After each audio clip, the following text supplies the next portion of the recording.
Mr. Speaker, apparently the Republicans are opposed to Obamacare.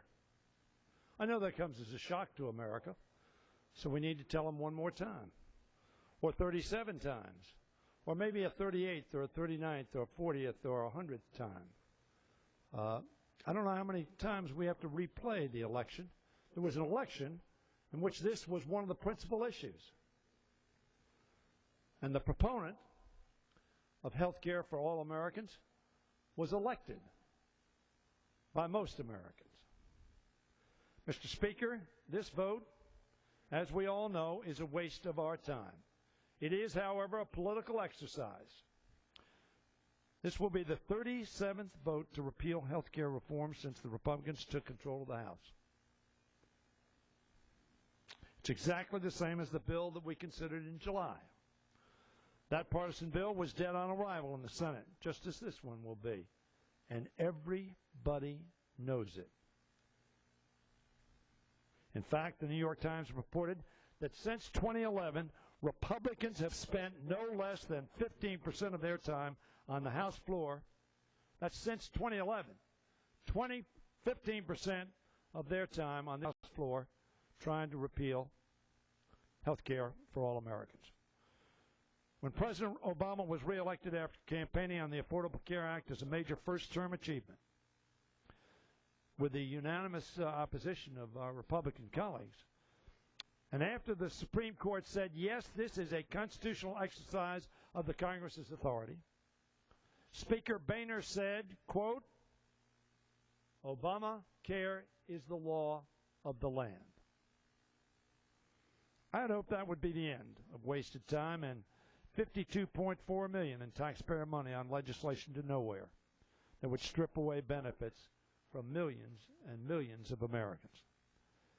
Sadly, however, this vote is more of the same.